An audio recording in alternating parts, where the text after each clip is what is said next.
Welcome back mga kababayan sa Tagalog Crime Stories kung saan ibinabahagi ko ang aking obsession sa true crimes at isinasalaysay ko ito sa Tagalog.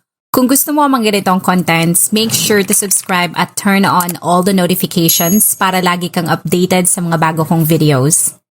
Kung gusto mo naman na suportahan ang aking channel sa ibang paraan, you may do so by checking these options.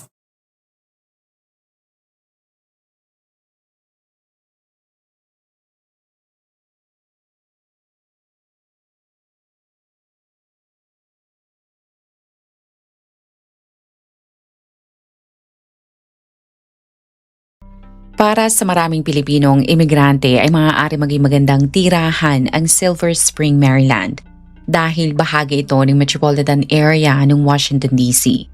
May malaking populasyon ng mga immigrants dyan at sa Montgomery County matatagpuan ang isa sa may pinakamalaking populasyon ng Pilipino sa Maryland. Dyan ay ang tahanan ng halos 19,000 Pinoy. Ang Silver Spring ay isa sa mga pinaka-diverse na komunidad sa US. Naninirahan doon ang mga tao mula sa Latin America, Africa, Asia, Middle East at marami pang ibang rehiyon. Kadalasang inilalarawan ng mga residente na ang Montgomery County at Silver Spring bilang mga lugar kung saan makakakilala ka ng mga tao mula saan man sa mundo. Para sa isang Pilipinong immigrant, ang ibig sabihin niyan ay mas kokonti ang pressure na makafit in dahil marami sa mga kapitbahay mo ay mga immigrants din. Mas madali mong maa-access ang mga international grocery store at cultural events. Mga eskwelahan na sanay nang maglingkod sa mga multicultural families. Ang mga anak mo rin ay lalaki na may mga kaklase na mula sa iba't ibang background. Mula sa healthcare, IT, hospitality hanggang education at social services, ang karaniwang trabaho na pinapasukan ng mga Pinoy dyan. Bagamat malaki ang sahod, ang iniinda ng mga kababayan natin dyan ay ang pabahay. Sa simpleng salita, ang upa ay mahal. Ang tsansa na makabili ka ng iyong sariling bahay kung ikaw ay bagong salta lamang ay slim hanggang imposible. At huwag mo na ring balaki na mag-anak sapagkat kung wala kang malapit na kapamilya, ang daycare dyan ay mahal rin. Bagamat ang ilang mga Pinoy ay pipiliin na manirahan sa ibang mas murang state sa US, para naman sa ibang Filipino tulad ng nurse, guro, manggagawa sa gobyerno o profesional sa opisina na naninirahan sa Silver Spring, kahit lagi silang abala sa buhay at mahal ang cost of living, namimiss nila ang kanilang kapamilya sa Pilipinas, ay hindi pa rin sila lilipat sa ibang lugar. Para sa mga ito, lalo na yung may mga anak, ay mas pipiliin pa rin ang manirahan sa Silver Spring dahil sa ganda ng mga paaralan doon. Marami din ang trabaho na maaari nilang pasukan. Hindi rin sila mahihirapan na makahanap ng kaibigan, mga pagkain at Filipino community na makakaintindi ng kanilang mga saloobin dahil alam na mga ito kung saan sila nanggagaling. Isa ang pamilyang Arcilla sa napakaraming mga Pinoy na makikita dyan at ang kanilang journey ay walang pinagkaiba sa karanasan ng mga kababayan natin. Nang ang mag-asawa ay nakarating doon, ang mga ito ay nanirahan sa Montgomery County. Kung ang ilan ay kontento na sa iisang trabaho, ang dalawa ay kumuha ng hindi lamang isa kundi 2 o 3 trabaho dahil hindi lamang kanilang mga magulang ang umaasa sa kanila. Pero ang mag-asawang Arcilla pala ay merong naiwang mga anak sa Pilipinas na inaalagaan na kanilang mga kaanak. Kahit sa mata ng mga tao sa Pilipinas ay mayaman na ang dalawa, ang hindi naman nila alam ay ang kalakip na hirap na pinagdadaanan ng mga ito kumita lamang ng pera. Ang sobrang kagustuhan nilang makaipon ay naging issue sa kanilang relasyon dahil napabayaan nila ang kanilang pagsasama.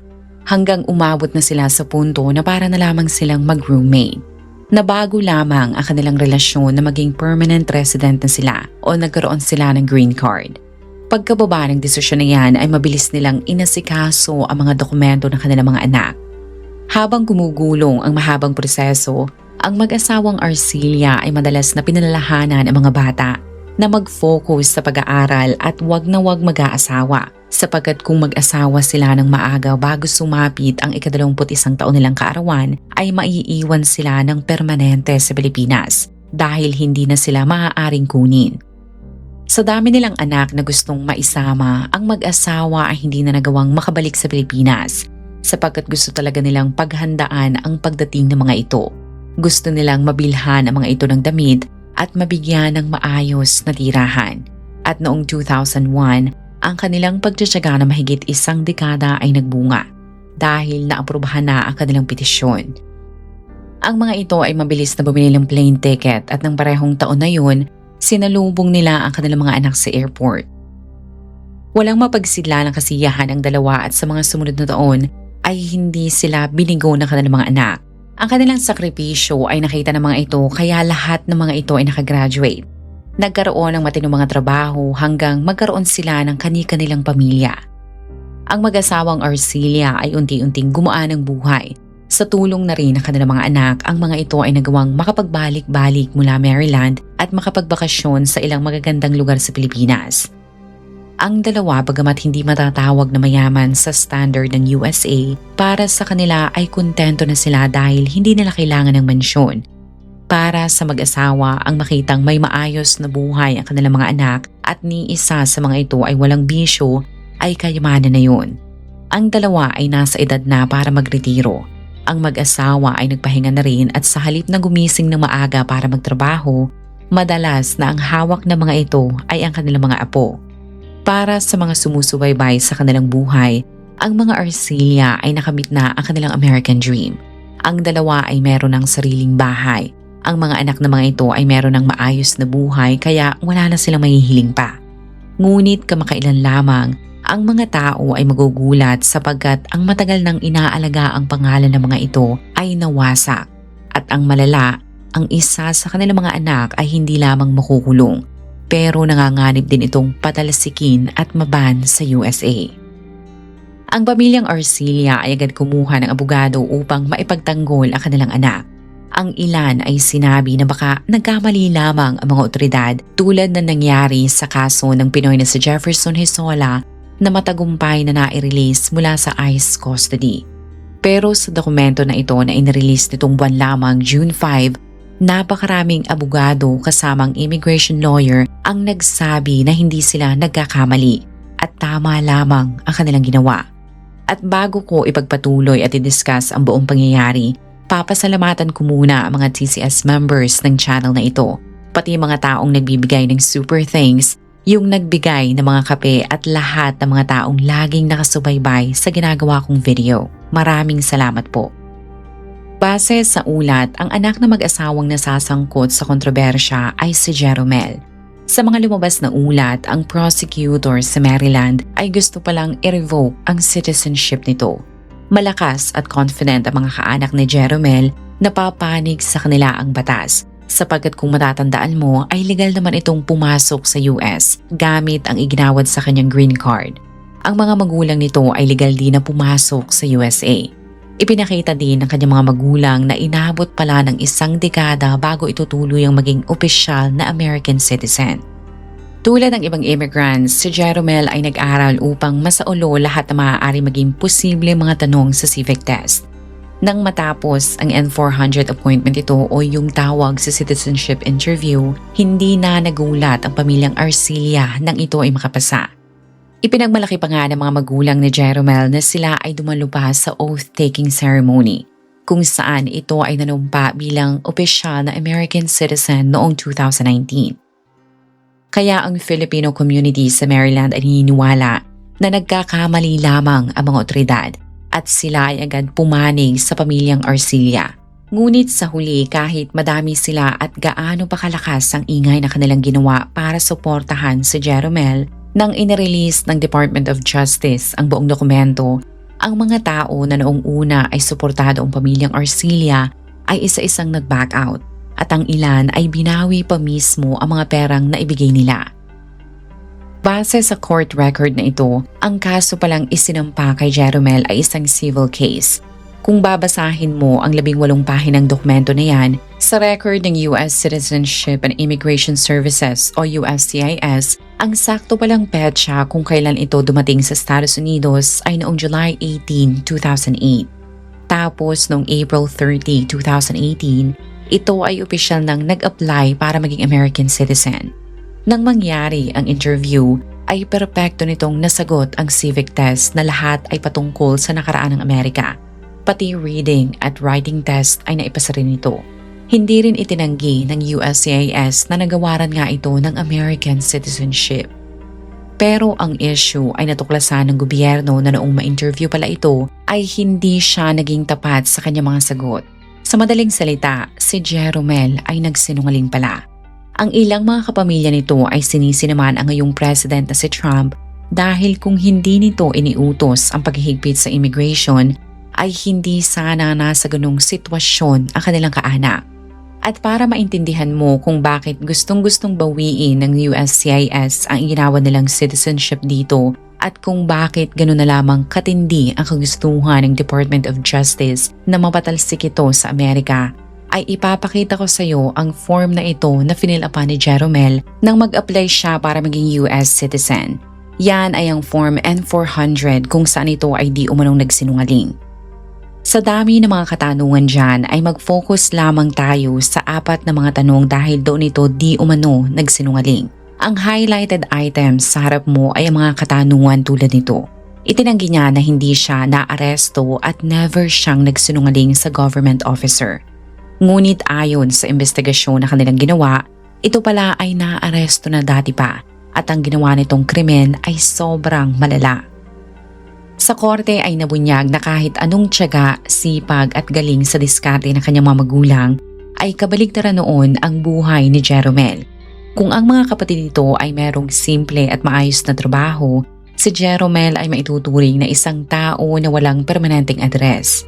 Noong una ay inintindi ng kanyang mga magulang na kahit may mga pinagdadaanan nito, ay darating din ang panahon na makakakuha ito ng tamang pagkakataon para mabago ang kanyang buhay. Ngunit kahit anong panghihikayat at mga positibong salita ang kanilang sabihin dito, si Jeromel ay laging umuuwi kung hindi lasing ay lango ito sa pinagbabawal na gamot. Ang mga kapatid nito ay nainis na sa sitwasyon, kaya kinumbinsi nila ang kanilang mga magulang na matanda na si Jeromel at hindi kailangan ng kanilang nanay at tatay ang stress na ibinibigay nito sa araw-araw. Kahit masama ang loob, ito ay nagpalipat-lipat at nakitira sa kanyang mga kamag-anak. Hanggang noong 2019, ang pinsan nito na kilalanin na lamang natin sa pangalang Michael, ang bukas palad na binuksan ang kanyang bahay sa kanyang mahal na pinsan. Tulad ni Jeromel, si Michael ay born and raised din sa Pilipinas. Ito ay nagtrabaho at kalaunang nanirahan sa Maryland, kung saan ito ay nagkaroon ng sarili niyang pamilya. Ang asawa nito ay isa ring Pinay at kasama ang 2 nilang anak ay tinanggap nila ng buong buo si Jeromel sapagkat kadugungan nila ito. Ang mga magulang ng sasakdal ay masaya para dito dahil para sa kanila may posibilidad na ang magandang samahan ni Michael at ng kanyang misis ay baka mag-inspire sa kanilang anak na magtino. Iwan ang kanyang mga bisyo, ayusin ang kanyang buhay at baka magustuhan na rin ito ang mag-asawa. Pero ayon sa district attorney, ang mga magulang ni Jeromel ay may magandang pangarap sa kanilang anak na nooy 31 taong gulang na pala nang ito ay nakitira kina Michael noong 2019. Pero inilarawan niya rin na ang mga ito ay delusional. Sinabi ng district attorney na ginawa ng mag-asawang Arcilia ang lahat para mapaayos ang buhay nito. Ngunit ang hindi nila naiintindihan, ang anak nilang mabait ay isa palang demonyo. Ang krimen nito ay nadiskubre noong June 2020 nang ang isang babae ay pumunta sa ospital. Ang pagkatao nito ay hindi isiniwalat sa korte sapagkat ito pala ay isang minor. Ngunit ayon sa mga doktor, ang babae ay isinugod sa kanilang ospital dahil sa pananakit nito ng tiyan. Iba't ibang test ang kanilang isinagawa at nagulat sila nang malaman na ito ay nagdadalang tao pala, kahit ang edad pa lamang nito ay 15 taong gulang. Ang ospital ay mabilis na inilertuhan ng mga otoridad at CPS. Agad itong isinailalim sa interview at doon ito ibinunyag na siya pala ay inabuso ng isang tao na malapit sa kanya. Ang mga magulang niya ay agad kinontak ng mga otoridad na mabilis na magdumating. Sa ospital ay nagpakilala ito na si Michael na ama ng bata at ayon sa kanyang anak, ang masamang tao na tinutukoy nito na gumawa ng kasamaan sa kanya ay si Jeromel Arcilia na kanyang tiyuhin. Sa court document ay nabunyag pala na nagsimula ang kahayupan nito ilang linggo pagkatapos nitong makitira sa kanila noong 2019. Natatandaan niya na noong gabi ng April 27, 2019 habang siya ay natutulog ay nagising siya sa langit-ngit na kanyang pintuan. Si Jeromel ay pumasok at tumiretso sa kanyang kama. Nang ito ay tumabi sa kanya ay sinipa niya ito sa pagtatangka na ito ay matatakot. Pero tila mas ginanahan pa ang suspect na siya ay lumalaban. Tinakpan nito ang kanyang bibig at sa tindi ng lakas nito kahit anong laban ang kanyang gawin ay nagtagumpay ang demonyong si Jeromel sa kahalayan nito. Tulad ng nakikita mo sa documentary, mga palabas at pelikula, bago ito lumabas ng silid ay pinagbantaan pa siya nito na kung magsumbong ay may mangyayaring masama sa kanyang pamilya. Sa takot na baka patay nito ang kanyang buong pamilya ay nanahimik na lamang siya pero ang ginawa niyang yan ay mas lalong nagpalakas ng loob ni Jeromel. Sa court document ay nabunyag rin na mula June 2019 hanggang June 2020, hinahalay pala siya ng kanyang tiyuhin 1 hanggang 2 beses sa isang linggo. Ipinaliwanag niya na nagkaroon siya ng depression. Ang kanyang mga magulang bagamat napansin ang kanyang pagbago ay hindi naman masyadong pinagtuunan nito ng pansin. Sa isip ng mga ito ay parte lamang yun ng kanyang pagdadalaga. Napanghinaan din ng loob ang biktima na magsabi sapagkat laging abala at pagod sa trabaho ang kanyang mga magulang. Sa tuwing makikita niyang halos wala ng tulog ang mga ito sa katatrabaho, ay hindi na lamang siya nagtatangkang magsabi sa mga ito dahil ayaw niyang mas madagdagan pa ang problema ng kanyang mga magulang. Pagkatanggap ng report ay agad umaksyon ang mga pulis. Noong October 2020, si Jeromel ay inaresto pero wala namang nangyaring trial dahil ito ay nagplead ng guilty kapalit ng mas mababang parusa na hindi tataas sa 2 dekada. Pero kahit ito ay nasa kulungan na, ang mga taong ito ay hindi na kontento at tulong-tulong sila na nag-file ng civil case para mabawi ang iginawa ditong citizenship noong May 2019. Gusto rin nila itong maipa-deport sapagkat ayaw nilang manatili sa kulungan ang demonyong tulad ni Jeromel. Para sa kanila ay hindi patas na ito ay kumakain at nagiging pahalamuni ng taong bayan. Ang ibig nilang sabihin ay ayaw nilang gumastos ni singkong duling mapakain lamang ito na alam naman nating lahat na nanggagaling sa buwis na ikinakaltas sa sahod ng bawat US citizen.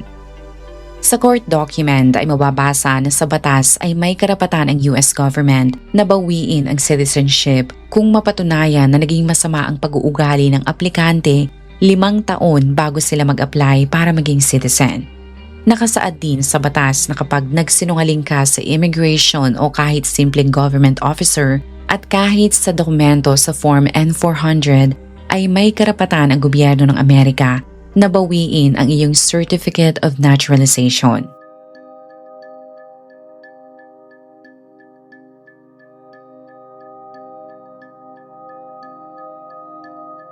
Si Jeromel ay isa lamang sa 17 mga tao na binawian ng Certificate of Naturalization nitong buwan lamang.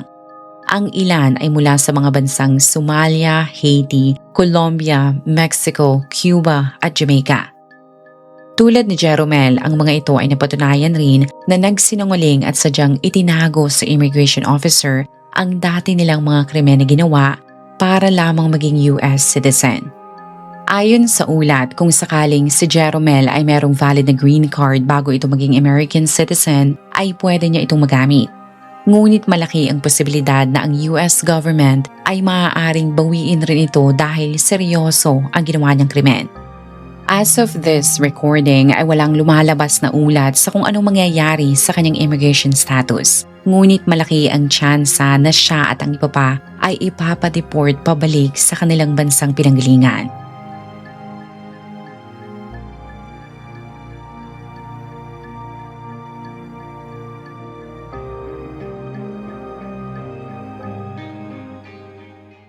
Kung ikaw ay nakinig hanggang sa dulo ng video na ito, maraming salamat sa panonood sa episode na ito. Please consider leaving a comment or i-like ang video na ito. At kung may kaso ka na gusto mong i-cover ko, please let me know. Magandang araw sa iyo, kabayan.